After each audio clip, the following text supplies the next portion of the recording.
You know that game mode in Rocket League where the ball goes towards the opponent's net when you touch it? Yeah, Heatseeker. When it came out as a limited time mode, I instantly fell in love with it and have since put about 3,000 hours into mastering it. So trust me when I say I've developed a few pet peeves. Today, we're here to talk about kickoffs, something that seems so easy on paper, but when put in practice, so much can go wrong.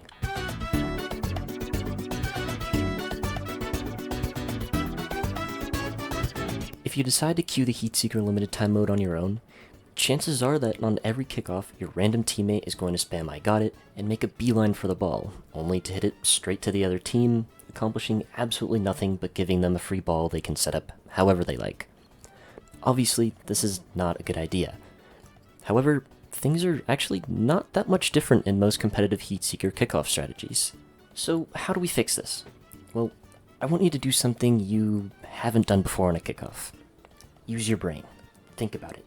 No, really, think about it. What is the only alternative of hitting the ball directly to the other team? That's right, hitting it to your teammates.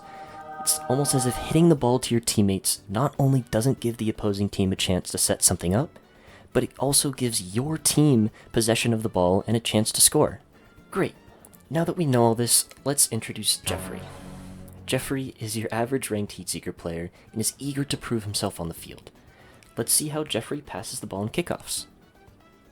Will he, A, pass the ball upfield to his teammate, who is wide open on the ground? B, hit the ball high on the right side to confuse the defense while giving his teammate a chance to score? Or C, move upfield himself to let his third teammate have two passing options? Let's play the clip and find out.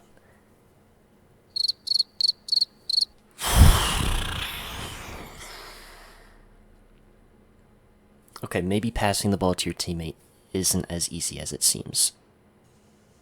Or is it? On paper, kickoffs in Heatseeker are so easy to accomplish. But when the average ranked player goes into a game, all logic goes out the window and so much opportunity is lost to score a goal. Here's a few tips to put someone like Jeffrey on the right track to improving their kickoffs. Tip 1. Hit the ball where the opponents aren't.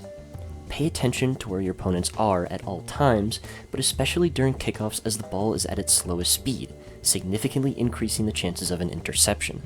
Tip 2. Do not flip forward in any way. If you are passing the ball, do not flip forward into the ball, because if both of your teammates are looking for a pass, an interception can lead to a goal 99% of the time. Please, please, please do not do this. Single jumping or backflipping is totally okay and gives you enough time to cover your goal should an interception happen. Now we know how to successfully position ourselves when we are given possession of the ball on kickoff, so let's talk about how to defend this. In 3v3 Heatseeker, there should be two players on opposite sides of the field waiting for a pass from their goalie. To counter this, you need to communicate with your team. Choose who your offenseman, midfielder, and goalie are before the kickoff even starts. Great. Now that we've established who is in what position, let's talk about what to do in each one. First off, the offenseman and midfielder should each choose a man to cover and act as a temporary midfielder to block the pass should the ball come to their man. Meanwhile, the defenseman should be covering any other weak spots, such as the backboard or position to save a redirect. There are a wide variety of kickoffs in Heatseeker, but at the end of the day, it only boils down to two strategies: one-man and two-man kickoffs. Both are exactly what their title says they are. One-man kickoffs have one man attempting to receive a pass, and two-man kickoffs have two men attempting to receive a pass and make a team play. What each receiving player does is completely up to them and should always be communicated with their team beforehand so everybody knows their role. Feel free to mix things up a bit, maybe go to a different position on one kickoff and switch that place on the next one. Randomness plays a very useful role here as it confuses the other team. If you made it this far into the video, you might start to have the feeling that kickoffs in Heatseeker are far more complex than you imagined, and to that I'd say you're probably right. But this video is to help you improve your own kickoffs, so let me summarize the key points you need to know.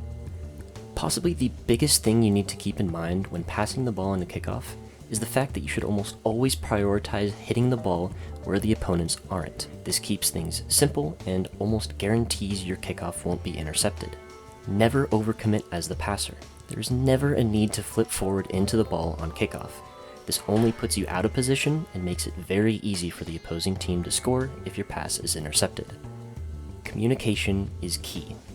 Always make sure to tell your team what position you are playing before the kickoff starts, and stick to that position, at least for the kickoff's duration, so there are no holes in your offensive or defensive strategy while the ball is at its slowest speed.